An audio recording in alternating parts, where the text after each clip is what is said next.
I'm Mark. Monday Moments. Monday Moments. Oh, it already... During this time of government-mandated lockdown, it is a privilege to be able to do anything at all. Each week on Monday Moments. Each week we hear from someone talking about an activity they're allowed to do or about thoughts they're allowed to think. On today's show, I'll be your guide, and I'm going to take you on a journey. A journey into the world of things forgotten, hidden, or lost forever. We're going to explore the exciting world of metal detecting. Metal detecting is a fun, awesome, and not nerdy activity that you can do in complete isolation. Let's whisk away to where the magic happens.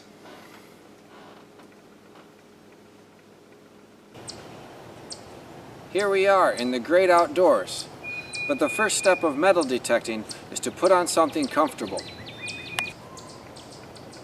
Okay, now we're talking. I feel limber. Don't forget to wear your safety goggles and gloves for protection. You never know what sort of shrapnel you might encounter. Now you start by taking your apparatus and use smooth sweeping motions across the ground.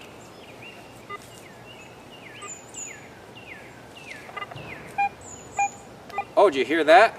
That sounds like treasure.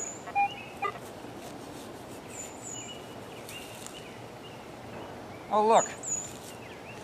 It's a penny. 1984. But we'll tuck this away. Saving up for a DeLorean.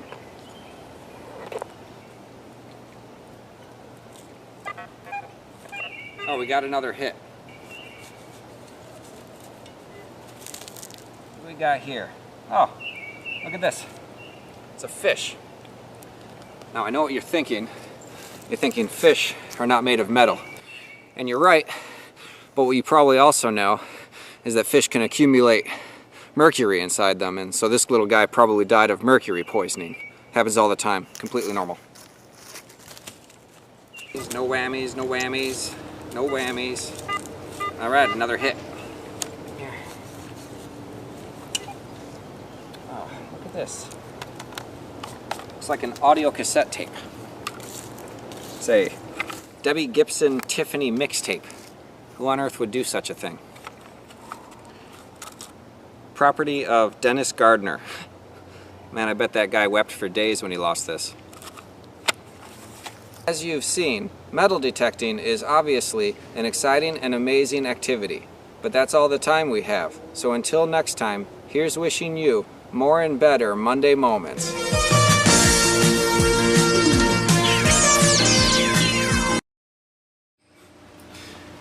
Hi, I'm Marcus Crosby, and that pretty much covers it. But really, I think I put that video together because I assume that's how people view me when I tell them I metal detect. Or possibly it's just how I view myself, as this massive, awkward nerd in the 80s. But anyhow, I really do metal detect, and today I'm going to tell you a little bit about it. I'd say, like lots of little kids, I've always been intrigued by treasure hunting, shows and movies about that sort of thing, as early as watching the cartoon DuckTales when I was very young, to movies like Indiana Jones, even Romancing the Stone, and various other movies that didn't feature metal detectors. But it's this idea of seeking out the unknown and exploring an adventure. It's always appealed to me. So I'm probably like 30 years late getting a metal detector. This is only pretty recent. Got one late last year. Vanessa got it for me as a Christmas gift. So I've only been doing it a few months. One thing I love about this so far is how it connects me to the local history of wherever I'm searching. For example, I was able to meet with the Colony Town historian, and he sent me some maps of the local area from the mid-1800s. And I sort of looked, starting where I live and moving kind of around the local neighborhoods around me and looking for old properties and things like that, and I realized that there was a property that is kind of in the backyard of where a current and new neighborhood is that wasn't there back in the mid-1800s. So I overlaid Google Map and tried to do a little bit of internet sleuthing to figure out exactly where this was, which was just a street over from where I live here. So I just went up to his house and I said, hey, I've been doing a little research, and I think about 150 years ago or so there was a house in your backyard. And he showed me around, and I asked him if I could metal detect back there, and he agreed. And I didn't find anything amazing. I never really expect to find anything great, but what I did find was these little labels, these little metal labels. One says quart and one says pint, and both of them say the name of the landowner at the time, which was Gove.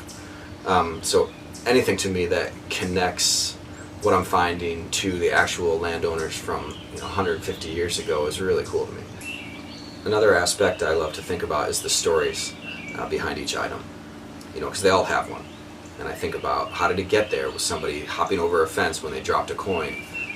Was it left for garbage? Was it meaningful? Did somebody cry over it? Then of course, after it's there in the ground, it just sits there motionless for decades or even centuries.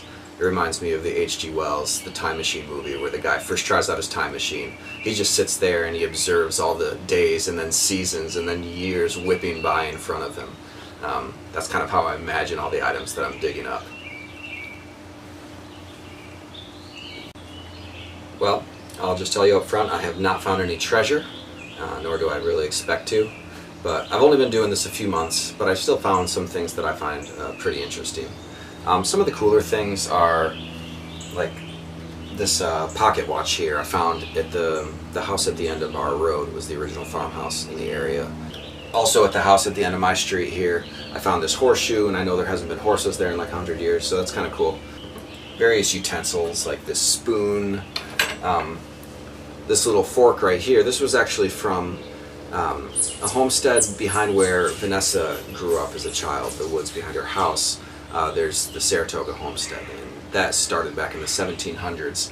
And I wasn't able to find a lot of great stuff there, but I found some cool things like that fork, and this is a bowl of a spoon that probably dates back to either the 17 or 1800s. Just some kind of cool old stuff that's been sitting there waiting for me to dig it up. And I've also found quite a few coins, about 20 to 30 different coins dating as far back as 1864.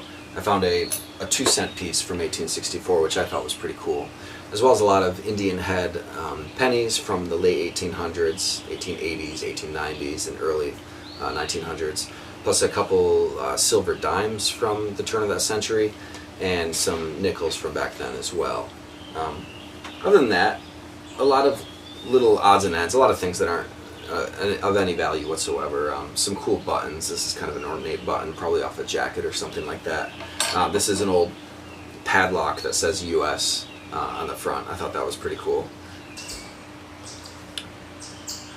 Not to try to over-spiritualize something that I don't typically think of in spiritual terms, but my mind keeps going back to that concept of stories. Like all these things I find underground, we as humans each have a story too. And many times we feel like we're stuck in the mud, or we feel like our story is over, but it doesn't have to be that way. Our value doesn't come from our current condition, but it comes from the one who created us, and it comes from that purpose that he gave us. And unlike all this stuff that I dig up, we can actually be restored by God to live out his purpose for our lives. And I think that's a really great concept to think about while I do this. Hope you enjoyed it. That's all I got for you today.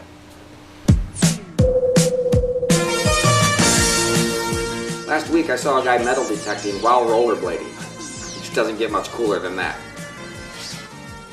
Yeah, I mean, I don't do it for the money, but one time on the beach I found $3.62 in just one 9-hour session. Yeah, I know. You probably want in on this, don't you? People ask me all the time how they can get into metal detecting. I made up this phrase. I say, just do it. Just do it. I don't think it'll ever catch on.